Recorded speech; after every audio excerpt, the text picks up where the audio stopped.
connection.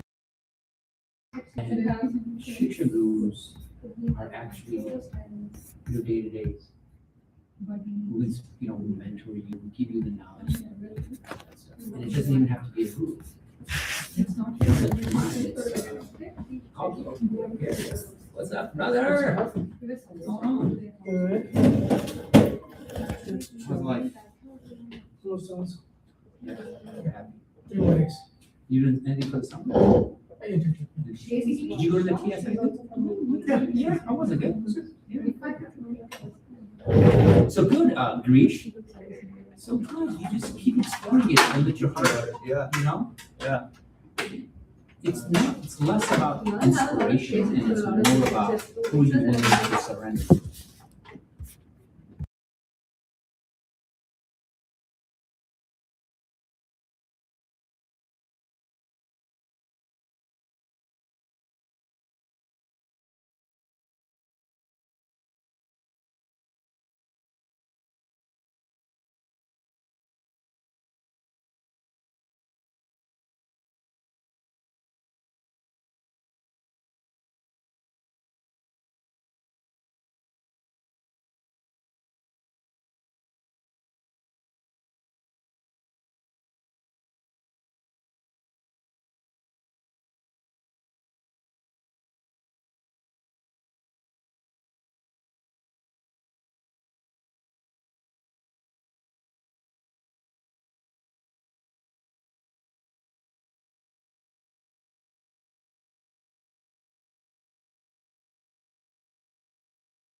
I will.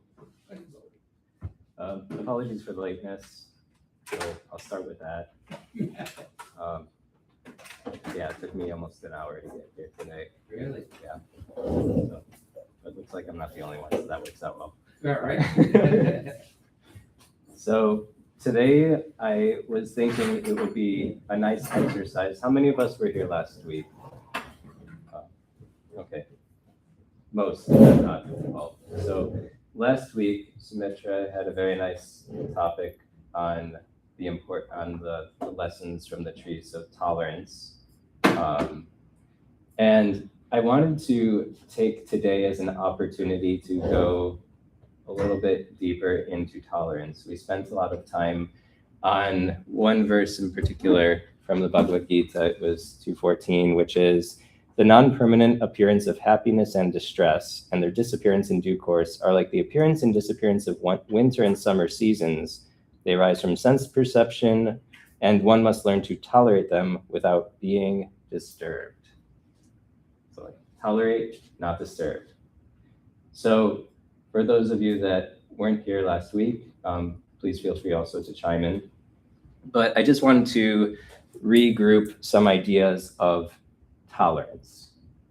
So what does tolerance mean to you? What kind of understandings did you walk away with and reflect on?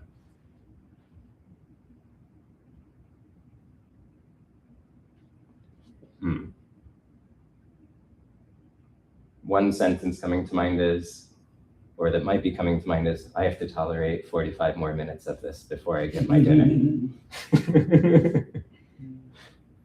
Tolerance.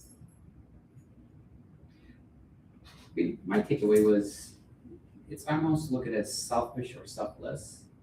So tolerance to me is like selflessness. Whereas because you're giving into the circumstance that is, so you don't necessarily have control. So you're not trying to control what's right for me. So whatever is happening, right? So to me, it's almost like it takes me away from being self-centered to more of like, okay, this is what's happening, regardless of the situation. And so I give in to my wants to somebody else's wants or some event's wants. Okay. That's a nice idea, a nice component. What else? I think the way I found tolerance was to be okay with things, I think. In continuous with what Prabhu was saying, no matter what is going on, like you said, the different seasons in life, it's just being okay with it, even though it's difficult, because after like a storm of emotions, you find calm and you find that it's okay that we're going through whatever we are. And spring will come. Spring will come, but we're not sure when.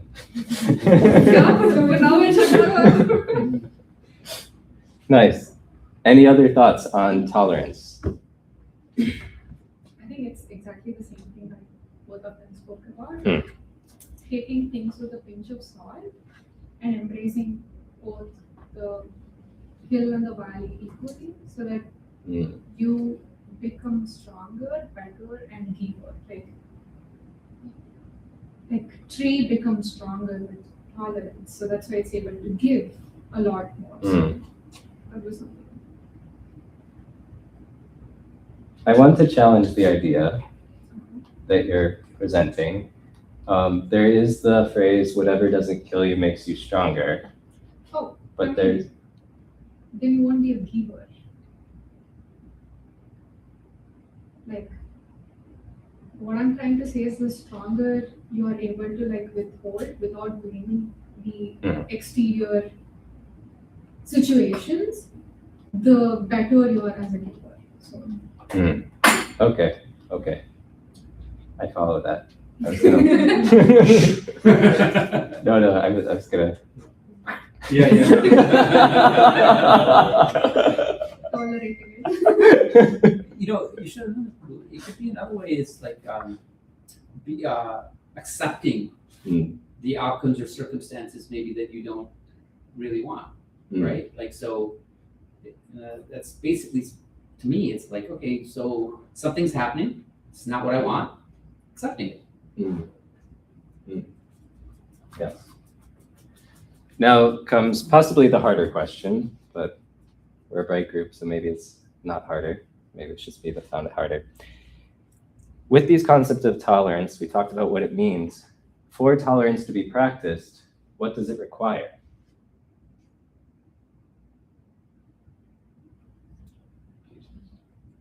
Okay, I heard patience. The visual of a tree is very beautiful. I feel it's like strengthening your roots is what makes you more tolerant as a tree. But if you want me to translate into human skills, I don't know. Okay, so grounded or anchored, patience. You were I was going to gonna say humble. humble. Okay, humility. Yeah, there are things outside of my control. Empathy. Empathy. Expand on that. I mean, how can you be tolerant of someone if you're not empathetic? Not just of someone or of any situation. If you approach it with a curious mindset and you're empathetic about it, you can understand it more and it won't be more about your feelings, but rather about the situation itself. Now, this might inspire some other thoughts, but do we, like the collective royal we, do we always act according to this mood of, I'm more grounded, this is helping me become stronger, I am an empathic individual? Okay, some giggles, which means everyone says resounding yes. We tried. We tried. So what gets in the way? Ego.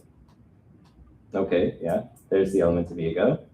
What about the fact that the soil that you're in is important? Again, I can't walk away from the tree picture, so please. It's a great analogy, so run with it. What about the soil? What about the nutrition that it is getting or not getting? There's just so much. You can't just blame the tree for like flailing in the wind because. Ah. Okay, so there's the aspect of what are the inputs that support my strength to be able to tolerate. Others thoughts. I thought I saw a hand out of my What was periphery. the question again? I'm sorry. Oh, so what kind of ingredients are necessary for tolerance to manifest? I don't know, but it's a guess. For me, detachment. Hmm. You want to expand on that? It's a nice word, and it's I'm very able to appropriate for put it in this. right words, but the more attached I am to things and situations, the less is my tolerance and the less I'm kind to myself. Hmm. So the more I look at it in a perspective of happenings, just these are all happenings, and me and I and everything is the same. So like the more and more I go farther away from those primary feelings, emotions, and etc., I think that's when I start building tolerance. So that's my That's a really huge point that you're bringing up, because when you're talking about detachment, we've talked about this in multiple sessions about the sense of identity and also the weight of expectations, like the unwritten kind of social expectations of this is what life is supposed to look like. I go to school, I get a job, I buy a house, I get married, I star in a film, whatever it might be for each individual. But there's a certain expectation of what life owes me. And when things don't work out that way, not necessarily in a bad way, it's just best laid plans all have their shortcomings and detours. That without being able to detach from that, it forms a very rigid kind of foundation of supposed to versus is. So thank you for bringing that up. I think I saw your hand home. I didn't see your home here. Okay. All right. So I think I just had a question about that aspect of tolerance and detachment. okay. I mean, whatever I said was the ideal state, but it's very hard to achieve that true detachment Yes. when I'm attached to the materialistic world and my expectations are so attached. So those attachments again test my tolerance to the Mm. max capability, because I don't think, I'm still understanding what life is. So I'm not at the point of understanding what a true detachment means. Mm. So just saying it's an ideal state and it's not something. That's a really nice transition of what you're bringing up, because there's a huge amount of self-honesty that is required. Like for those of us that giggled and smirked and realized we're not the personification of that verse in the Bhagavad Gita, like it's honest. That's where we're at. And that's okay too. So I'm gonna call on, yeah, come on. You're just in time for the performance. I'm gonna call in my good friend Bishop to come up. We had prepared, I say very loosely. Sorry, I couldn't find the lab coat, Oh, so man. I made you this. So just put it on me. Yes, Yes, let's go. okay. So you're on. So this is Dr. Rao, Oh, okay. yes. And I am seeking his help. Okay.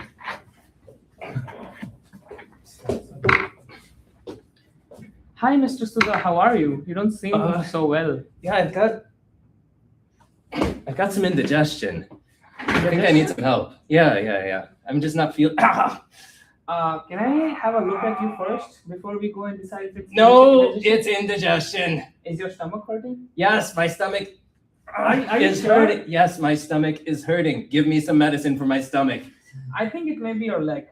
Let's have a look at it. My just to leg be is sure. fine. No, I am paying you, or my insurance is paying, somebody is paying you to look at my stomach. Insurance is gonna cover your X-ray. Let's have a look at it just just to be safe. Ugh. Cover all our bases. I need a 12th opinion. You're no good. Okay, thank you. That was really good acting. Are you a theater? I like it, yeah. I see blood pressure against it. Yes. So, now it's your turn to diagnose. What happened there? You don't have to give the medical condition or anything like that. But what did you observe in the interaction? Inability to accept help. Okay, inability to accept help, Demand. demand, denial, No yeah. surrender. Huh? No surrender. I mean, he's going to the doctor and he's still thinking I'm the smartest guy here. Yes, Sure, yes. let the expert be resolved. Yes. So there was a block in an honest exchange. And the doctor, trying his best, was still trying to treat the patient with what he understood as the most severe or acute symptom, rather than what I'm saying, this is what I need and this is what I'm about. So what happens to me as the patient? Do I make any progress? No. I'm stuck exactly where I am because I'm presenting something that actually isn't the real situation. And I'm expecting help and relief from somebody that I'm not allowing to help me from where I'm actually at. Make sense? So it was just to drive the idea that honesty is so important when we're on this spiritualist journey, this path of tolerance, acceptance. So there's inherently a trusting relationship that's required. In the spiritual process, we have our spiritual texts, we have spiritual teachers, we have friends on the spiritual path that can help us to be like, bro, your leg needs help, forget the stomach. Because it's all based on faith. Where are we placing our faith? So I go to a doctor with the faith in their credentials, the quality of their ability to assess, to diagnose, and to support me in my journey to returning to a healthier state. And spiritual life is no different. Yet, when we, growing up in a mostly Christian sort of Jewish background, it's like when you go to the place of worship, it's like you're on your best behavior. There's the phrase, you're Sunday best. Look your best, be your best. You're in the house of God. And then as soon as the service is over, like, okay, loosen the tie, do whatever you want until the next week rolls around. Is that an honest platform? So the title of today's talk of See Yourself Grow, there's actually a break in there. In order to see myself grow, I first have to see myself, and then I can grow. Yes? Yes. With me? Okay. I was so excited by that play on words. I just had to throw it in. And so, in a spiritual journey, why might it be so difficult to have an open or honest relationship with, let's say, somebody that is a spiritual authority, is in many cases taking responsibility for supporting us in our spiritual journey? Why is it so hard to honestly act in that relationship? Or if it's easy for you, that's amazing, and we can talk about that as well. But based on my own experience and talking with many other people, it is a hard process. Why do you think it's so hard to be honest?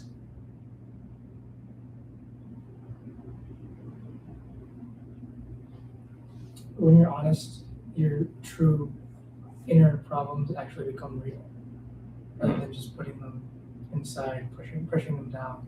If you're not honest with yourself, then those issues aren't necessarily real yet. But when you're honest with yourself, you know where you are.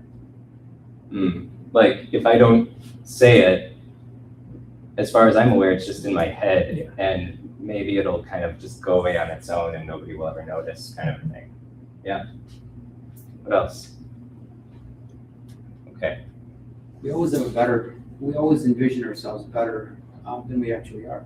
Yeah. And so, so being completely honest, it would become vulnerable to the fact that, oh my gosh, I'm really is not far along as I think I am. Yeah. That's just a natural human instinct. Yeah. There's an awareness of our limitations, absolutely. How many of us have ever had our trust broken? Pretty much everybody here. It's not a fun situation. Somebody shared something, we asked them to keep in confidence. Somebody didn't do something that we'd asked them to do.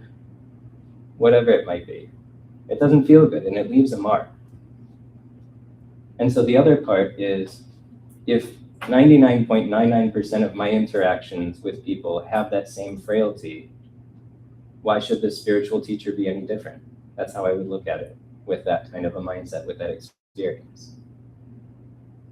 And so it's important that we not just blindly trust, blindly follow, blindly hear, but test the waters and gradually, in a very kind of systematic way, go deeper. And when you're not comfortable with that depth, you step back. And then as the spiritual practice kind of just works its magic, I'll say it that way, but there's a lot behind that.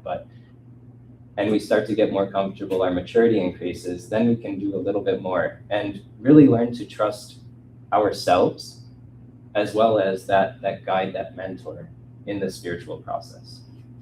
Look like one. Yeah, it's funny. It's we're not prepared. We want, as human beings, we want our beliefs to be reinforced. And so if we're completely honest and we trust a spiritual mentor or teacher or guru or whatever, he's going to tell us things that are in conflict of our beliefs. And that's a huge hurdle for young people, not even young people, for anybody, to have your beliefs challenged, right? Especially if they're core to you. Yeah. To somebody say, actually, just this is a little different than that. That is a huge mental block to get through. Yes.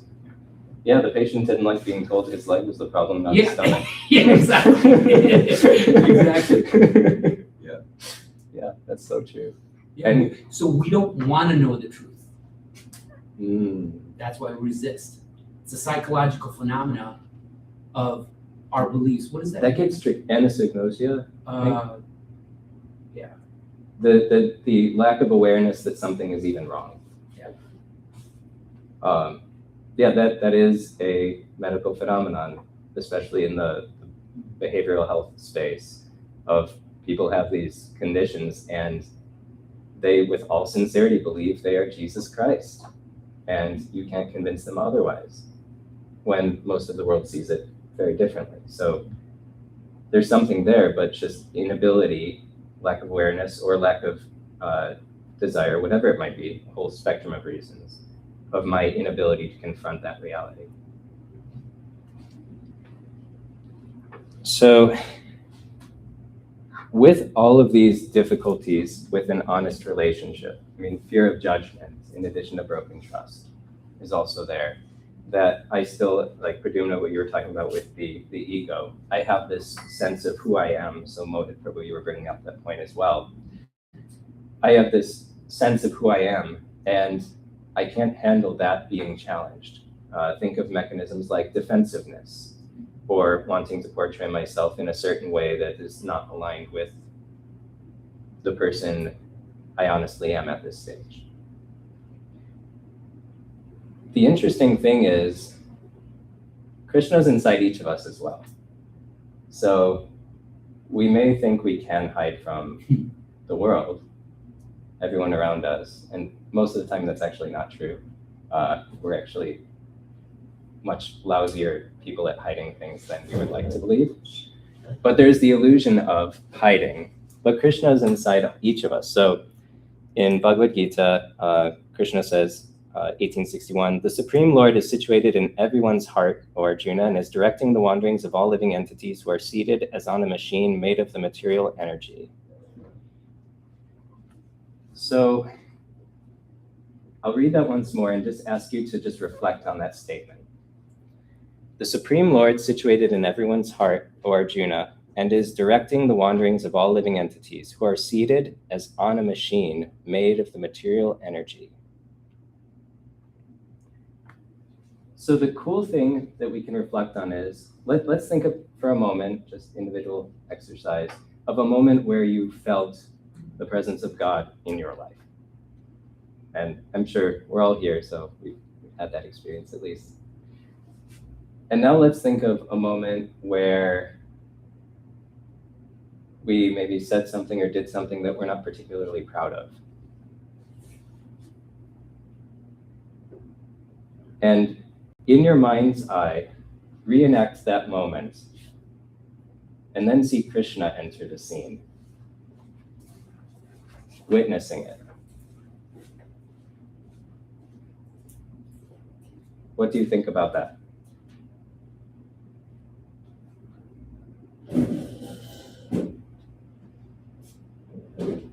How do you feel understanding that someone is there? Embarrassed. Glad, embarrassed, okay. Yeah, it could be a whole mix of feelings. But the cool thing is, it's described here that we're like, the soul is sitting in this material machine. So even those experiences that we may feel really proud of or less than proud of, that's not actually who we are. That's just the interaction of the body with matter and other souls that are embodied in matter and are interacting in the world around them. And that doesn't change our opportunity for a loving relationship. So the cool thing is that the relationship is always there, no matter, if we got straight A's or straight E's or F's or whatever system they use, I forgot. But that doesn't matter, but it's an equal opportunity relationship. And so I want us to do another exercise. This is an individual exercise, individual yet collective. Because keeping in mind all of the things that we've done in our lives so far, all the things we've said, both the highs and lows, and the understanding that there is Krishna inside us as well, in addition to the soul. I want us to take a moment to take out your phones. Does everyone have a phone that has battery life? Okay. So I want you all to go into your camera apps. Now, I'm looking at all of you. Go into your camera apps and put it on selfie mode. Some of us it's easier to do, some of us it's harder to do, but I'll request if you all can do it. And for the next minute, just look at yourself. Yeah, I'll do it too. I won't let myself off the hook. All right, hold on, I just gotta open it. So in that selfie mode, I want you to notice your hair, in my case, receding hair. Look at your forehead.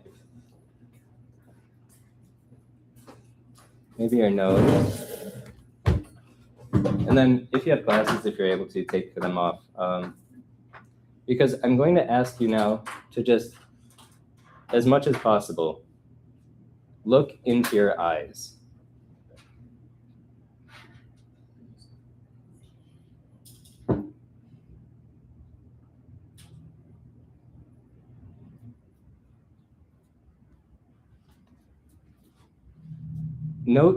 Mentally note how you feel as you're doing this exercise. Just look into the depths of your eyes.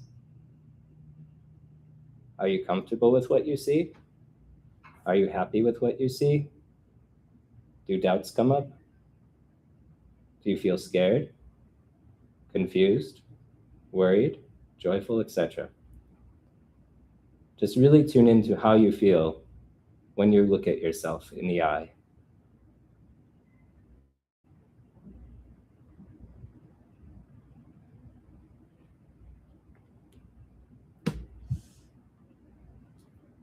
Now continue looking at yourselves in the eye while I read this meditation inspired by Bhagavad Gita 2:23 and 24. This body is the perfect vehicle to help me restore my relationship with Krishna. The soul that is me can never be cut to pieces by any weapon, nor burned by fire, nor moistened by water, nor withered by the wind. This individual soul is unbreakable and insoluble, and can be neither burned nor dried. The soul is everlasting, present everywhere, unchangeable, immovable, and eternally the same. My situation is perfect for my advancement on this spiritual path. Now take a new look again in your eyes. And with that meditation in mind, repeat these words. I am doing my best. I am doing my best. I approve myself. I approve myself. You can put your phones down now. How does that feel?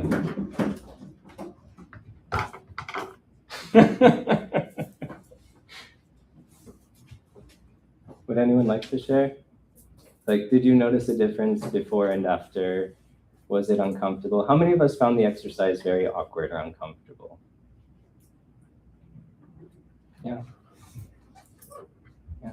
The start was like that, but when you spoke about the part where it was about I and Krishna, that's when I started to feel calm, relieved, and confident.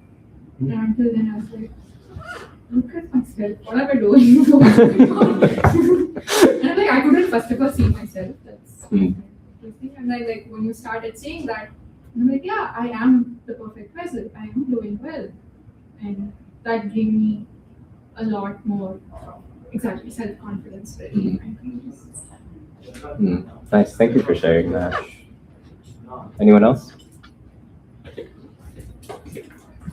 So it's an interesting exercise because we're talking about self-honesty, but we're also saying that even just looking at ourselves is such an uncomfortable experience. So we're on this journey.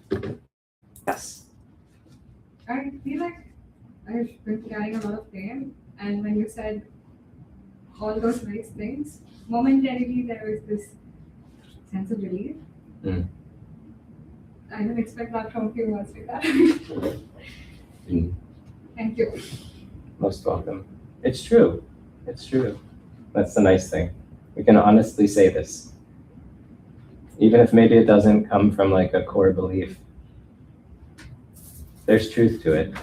And by meditating on it and other aspects like the chanting, the kirtan, we can gradually come to understand more and more that it is true and feel that sense of peace without even saying it.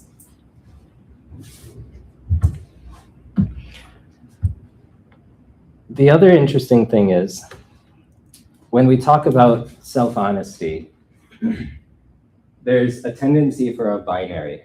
I am a good person. I am a bad person. I am generally a happy person. I am sad. I am kind. I am mean, etc.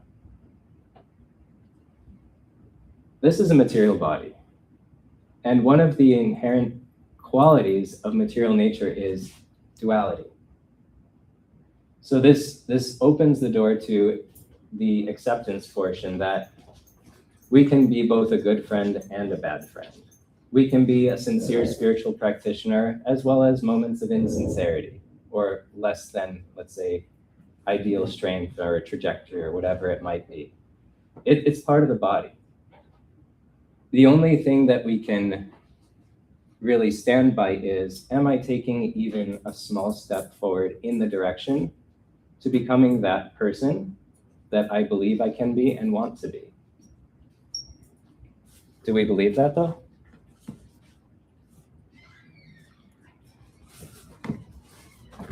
Yes.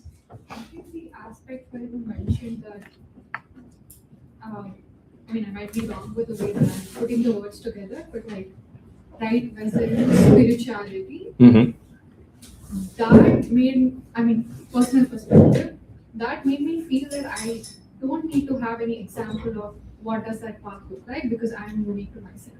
Because if that was, I am the vessel for probably project manager or product designer, I'd be like, oh, how does that look like? Like, who is that person who I can relate to? And it becomes very difficult to do that. But this was like, I am a unique identity in this matter. So, yeah, the capacity is inherent. It's described even in our literatures as, it's like how a toddler or a baby knows how to walk, or has that capacity to walk, I should say. And they just need guidance and support to realize that innate ability. Similarly, we're all spiritual beings, spirit, soul, and that's where the importance of scripture, of guides comes in to help us realize that inherent capacity to fulfill the capabilities of this perfect vessel. Nice, thank you so much for sharing that. So there's standards of given in the Bhagavad Gita, and the cool thing about the Bhagavad Gita is that Arjuna is kind of the ultimate spiritualist in the journey. He starts in the beginning, questioning his duty, seeing everything from a very kind of short-term avoidance of war perspective. And by the end of it, he has come to fully understand the nature of the soul, the nature of God, the nature of time, the nature of this world, etc. And it wasn't a linear like, okay, now I'm here, now I'm here, now I'm here. Arjuna kept asking some questions in repeated basis. Like there were some themes that he kept going back to that were more difficult to understand and accept than others. And so if we're looking at somebody like Arjuna having that kind of difficulty, part of this self-acceptance as a way to grow also means being kind to ourselves. Just accepting that, similar to the idea of an honest, trusting relationship with a spiritual guide, we are in a situation where we're going to be challenged by our previous habits, our way of doing things. For example, growing up, I ate anything. Jokingly, I'll say it was the seafood diet. Whatever I see is food. Like, don't ask me for specifics because there's some I'm not very proud of, but I was the adventurous eater. And then to change to vegetarian, gradual, took time. And likewise, I'm sure we all have different things that we would like to see in ourselves developmentally. And maybe we're not there, we're on our way. And so just be kind to yourself that it takes time. It takes a community of support. It takes especially the support of a spiritual process to keep us deeply rooted. So going back to the tree example. Because otherwise, without those deep roots, without that deep foundation, what happens to a tree with no depth in a strong storm? Yeah, it fails, it collapses. And so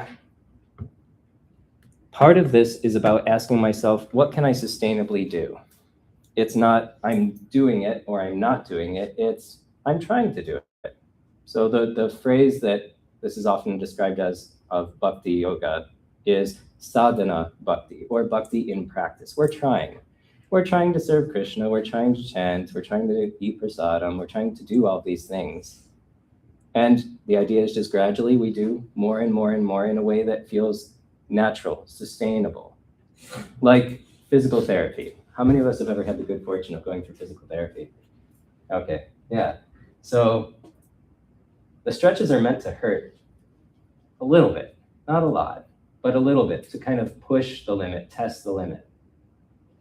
And then when you finally achieve that, okay, then they push a little bit more, stretch a little bit more, do a few more reps, etc., to help the body get stronger. And spiritual life is very much like that. So we're encouraged, if you have the good fortune to have a formal mentor or a group of friends that can support you in this journey, of how can we take the next step? Maybe it's chanting individually on your beads for the first time, or maybe it's doing it instead of 5 minutes a day or 1 minute a day, it's doing it 10 minutes a day, whatever it might look like. But just taking that little bit of step so that we feel the stretch, but we can sustain the stretch as well. Make sense?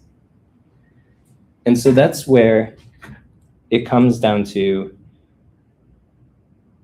there are these opportunities. So the cool thing about Vedic Vision Society is it's a very open space, in the sense of it doesn't matter what your degree is, or your job situation, or where you're from. We're a group of people who want to grow spiritually together. And we have some ideas on how to do it and ways to support each other. And we have, hopefully, I'd like to think, a good time at it. And at least we get a good meal out of it.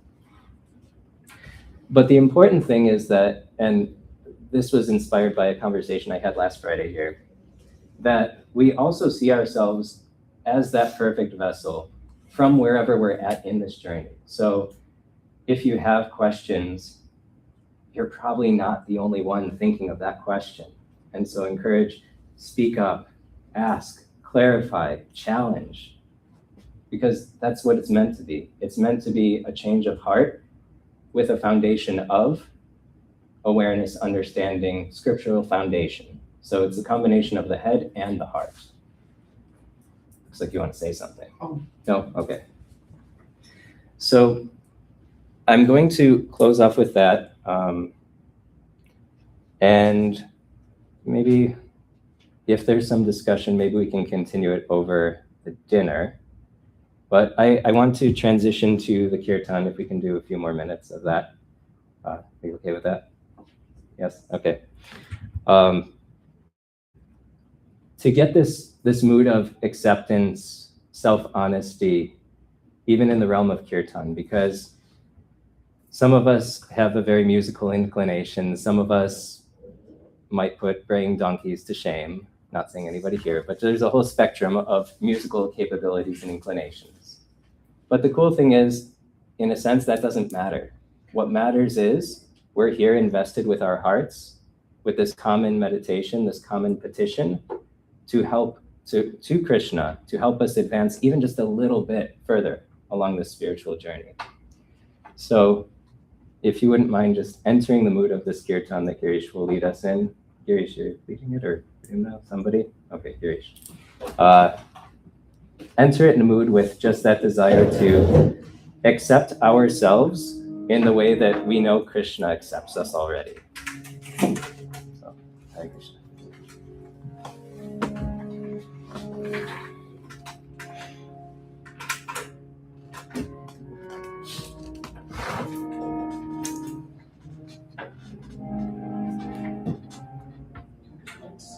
Yes.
Thank you so much. So one other thing we can think of is as we learn to accept ourselves in the same, to whatever degree we have that capacity, we'll find that our empathy naturally grows as well when we can start to see others in a similarly kind way in their own unique trajectory toward Krishna. And that's how we can develop real tolerance, not just gritting our teeth and sucking it up and saying, I'll take the high road, but genuinely seeing that other soul for what it is. So thank you so much. Bye, Krishna.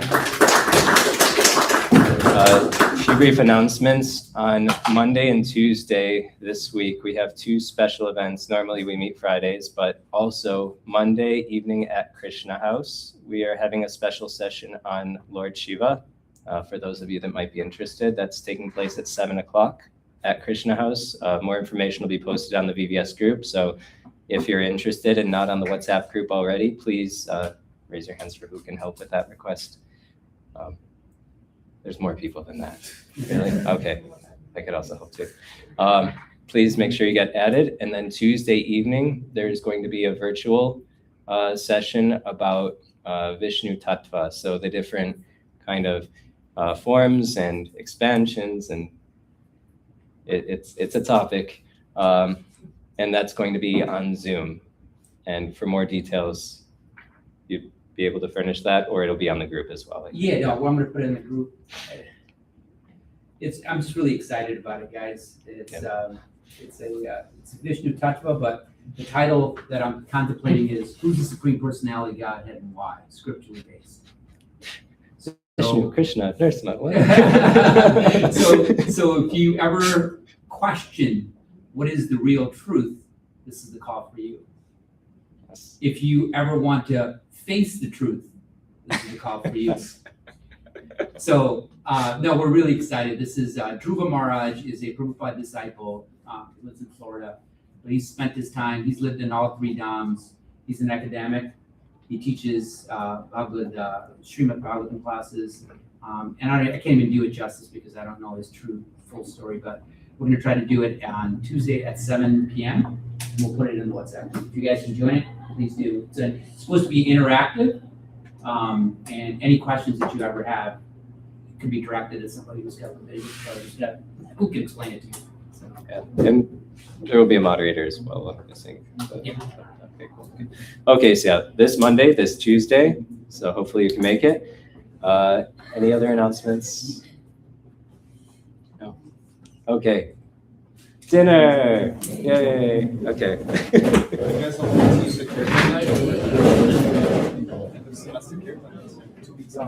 Yes. It might be a dilution at this point. I